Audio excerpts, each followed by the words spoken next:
Welcome to the Deep Dive. Today we're plunging into, well, a really fascinating corner of human behavior. It's something that challenges some pretty core assumptions about how we make decisions. We're talking about the famous ultimatum game. Now, you might think, this one maybe think it's all about rational self-interest. But the sources we've looked at suggest there's a really surprising twist, a counterintuitive reason for why we actually play it the way we do. For this deep dive, we've been really digging into insights from Dr. Debarshi Roy, behavioral scientist, founder of SEAP Empathy Diagnostic Systems. We're looking particularly at their piece, Loss Aversion versus Rationality, Why We're Playing the Ultimatum Game All Wrong. So our mission today really is to unpack this. Why does what looks like a simple economic game actually tell us such profound things about our psychology? We'll explore, how our feelings about gaining versus losing, and even something like the strategic use of empathy, how that fundamentally shifts the whole playing field. Okay, let's get into it. Absolutely. And, the traditional way of looking at the ultimatum game, it really does push us towards thinking, well, we should always act purely selfishly, right? Just maximize our gains. But the evidence, it just consistently tells a different story. And what's really compelling here, I think, is Dr. Roy's work suggesting, well, maybe we've been looking at this classic experiment through maybe an incomplete lens. Okay, so let's start with the basics then. For anyone listening who hasn't come across this before, can you just quickly let out the rules? How does the ultimatum game actually work? Sure thing. So imagine you have two players. Player one, let's call him the proposer, gets a sum of money. Let's say 100 rupees just to make it easy. Now the proposer has to offer a portion of that 100 rupees to the second player, the responder. Okay. And here's the critical part, the kicker, really. If the responder accepts the offer, the money is split just like the proposer suggested. Simple enough. But if the responder rejects the offer, both players walk away with absolutely nothing. Yeah. Zero. The whole 100 rupees is gone, forfeited. Wow, okay. So if I'm thinking purely rationally, like just cold, hard logic, and someone offers me even, say, 1 rupee, I should take it, shouldn't I? Because 1 rupee is still better than getting zero if I reject it. Is that the standard economic theory? And crucially, does that actually happen in real experiments? You've absolutely nailed the core of conventional economic theory there. It predicts exactly that. The proposer should offer the bare minimum 1 rupee, and the responder, acting rationally, should accept. Any positive sum beats zero. But, and this is the big but, when you run this experiment again and again across all sorts of different cultures, the results are consistently, well, different. Also. Responders very frequently reject low offers, even though it literally costs them money to do so. They choose zero over, say, 10 rupees.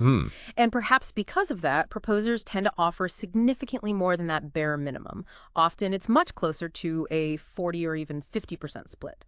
That is fascinating because it just flies in the face of what you'd expect from these perfectly rational economic actors, right? Exactly. And traditionally, people have tried to explain this gap by talking about fairness, maybe social norms, or just, the responder getting angry or insulted by a low offer. That's right. Those have been the standard explanations. Fairness, reciprocity, maybe spite. But Dr. Roy is arguing there's something, well, deeper going on, a different psychological mechanism. Precisely. And this is where Dr. Roy's work really starts to reshape how we understand the game by bringing in this concept of loss aversion. Loss aversion. Okay, can you unpack that for us?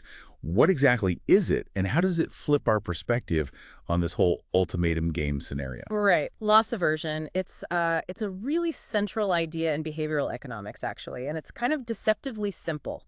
Basically, for humans, the psychological pain of losing something feels significantly more intense, much stronger than the pleasure we get from gaining something of equal value. So finding 50 rupees feels good, but losing 50 rupees feels much, much worse. Exactly. That's the core idea. The negative feeling of the loss outweighs the positive feeling of the equivalent gain. Now, the crucial twist, the insight Dr. Roy brings to the ultimatum game is this. We usually assume the responder starts with nothing, so they have nothing to lose, right? Yeah, that makes sense. They're just potentially gaining. But what often gets overlooked, according to this view, is the feeling of psychological ownership that the proposer develops over the total amount. Okay. The second that proposer is handed the 100 rupees, even though they know they have to split it, psychologically, they start to feel like it's their 100 rupees. Right. So even before they make an offer, they're kind of anchored to that full amount. And so any division they propose isn't just seen as offering a gain to the other person. It's viewed internally, maybe subconsciously, as a potential loss for themselves. They're relinquishing part of what they now feel is theirs. Okay, so the proposer, right from the start, is actually experiencing this whole thing through a lens of potential loss.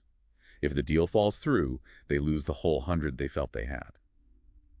That definitely reframes their mindset. Precisely. It creates this quite powerful emotional and cognitive pressure on the proposer. If they offer too little and get rejected, boom, they lose everything they psychologically owned. But if they make a reasonable offer, one that gets accepted, they secure a partial gain. They get to keep some of what they felt was theirs. So there's this strong pressure on the proposer to avoid that total loss. Okay, that makes sense for the proposer. But what about the responder? How does this loss aversion lens apply to them? They're starting from zero, like we said. Yeah. What could they possibly feel they're losing? Yeah, that's the really interesting part for the responder. Initially, you're right. Zero expectations, nothing to lose. But the moment an offer is made, let's say the proposer offers 40 rupees, the responder now has something concrete to evaluate. And according to this theory, rejecting that 40 rupees offer is now psychologically framed as a loss of 40 rupees. It's money they could have had, but chose not to. So the offer itself creates the potential for loss in the responder's mind. Exactly. If the offer is really low, say just 5 rupees, then rejecting it feels like a very small loss, almost negligible. The psychological cost of saying no is minimal, maybe even outweighed by the satisfaction of rejecting an unfair offer. But if the offer is higher, like 40 rupees, Then rejecting it feels like a much more significant loss. That 40 rupees feels more real, more substantial. The potential pain of losing it becomes a stronger motivator to just accept the offer. It's a totally different emotional calculation. okay, this reinterpretation really does shift things, especially when we bring empathy into the picture. How does empathy fit into this loss aversion framework? Is it just about feeling bad for the other person, or is it more strategic?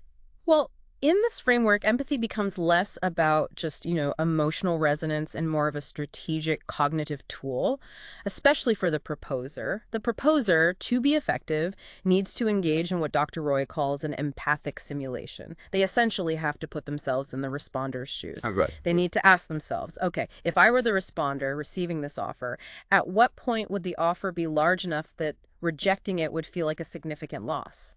At what point would that feeling of potential loss become strong enough to make me accept? So they're trying to predict the responder's loss aversion threshold. Pretty much. And this leads to a whole new idea about the equilibrium point in the game.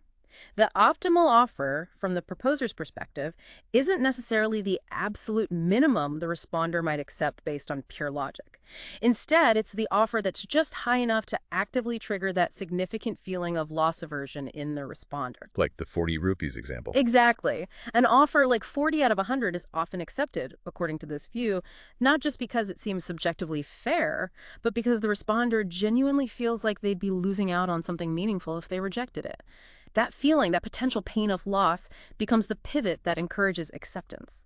So it's really about anticipating the other person's psychological perception of loss, not just the raw economic calculation of what's technically better than zero. It's like trying to navigate these emotional tripwires. You've got it. When you look at it through this lens, loss aversion, psychological ownership, empathy, the ultimatum game becomes much less about cold calculating rationality. It becomes more about strategic empathy. It's about the proposer managing their own fear of total loss of ownership, Right. while also trying to induce just enough fear of loss in the responder to get them to say yes. So let's break that down. For the proposer, offering too little risks losing everything they felt they owned. Offering enough to trigger the responder's loss aversion secures at least a partial gain, which feels safer. And for the responder, an offer that's too low means rejecting it feels okay, maybe even good. Yeah. The potential loss is tiny, but an offer that's high enough, say that 40 rupees, makes rejection feel like a significant potential loss. So accepting it becomes the emotionally safer path, avoiding that pain. And this creates what Dr. Roy describes as a kind of loss aversion equilibrium. Both players are essentially acting to avoid the greater psychological pain of loss, rather than purely trying to maximize their economic gain on paper. Dr. Roy's model even uses curves to show this. The proposer's perceived loss goes up the more they offer, while the responder's perceived loss from rejecting only really kicks in and climbs steeply once the offer becomes substantial, maybe around that 40% mark. The sweet spot, the equilibrium, is where both parties feel a similar level of psychological risk or potential loss. And that equilibrium point is consistently way above the 1 rupee that pure economic theory would predict. Consistently, yes. Okay, so this is all fascinating in the context of the game, but what does it mean for us, out here in the real world? This insight about loss aversion and strategic empathy feels like it should have much broader applications. Oh, absolutely. If you start looking for it, you see this dynamic playing out everywhere. It's not just a lab experiment thing. Like where? Give us some examples. Well, think about something like salary negotiations. Yeah. Employers, they're kind of the proposers, right? They often offer more than the absolute legal minimum wage. Now, is that purely generosity? Sometimes, maybe. But it's also likely driven by avoiding loss. A really low offer is likely to get rejected flat out. Right, and then the employer loses out. They have to find someone else, spend more time, more money on recruitment. That's a loss for them. Exactly. It's a significant loss of time and resources. So they make a more reasonable offer partly to trigger the candidate's loss aversion, making the candidate feel like they'd be losing a decent opportunity if they walk away. Okay, yeah, I can see that. What else? Think about really high-stakes stuff like international negotiations, peace treaties, trade deals, even major business mergers. The negotiators aren't just calculating strategic gains, they're also carefully trying to figure out what concessions can we ask for or what can we offer that the other side will perceive as too valuable to just walk away from. They're trying to make the cost of rejection feel too high for the other side, triggering their loss aversion to secure the deal. Precisely. Knowing the other side feels they have a lot to lose if the agreement fails. And maybe even everyday things. Yeah. Like shopping. Oh, definitely. Retailers are absolute masters of this. Think about how sales are framed. It's always, say $50 or don't miss out. Yeah. Emphasizing the saving, the thing you won't get if you don't buy now. Exactly. They're expertly triggering your consumer loss aversion. You're made to feel like you are actively losing that saving if you don't take the deal, rather than just, making a simple decision about whether you actually want or need the product at that price. Wow. Okay, so looking at the Ultimatum game through Dr. Roy's lens, focusing on loss aversion and psychological ownership, it really does transform it. It stops being just this kind of curious puzzle about fairness. And becomes this rich illustration of empathic prediction. It's not just about guessing what someone will accept, but truly understanding how the offer feels to them, specifically in terms of what they might lose. It taps right into that feeling of ownership. And I think the key takeaway here is that this kind of empathic reasoning, this understanding of loss aversion, it isn't some kind of, emotional detour or a soft skills side note in decision making.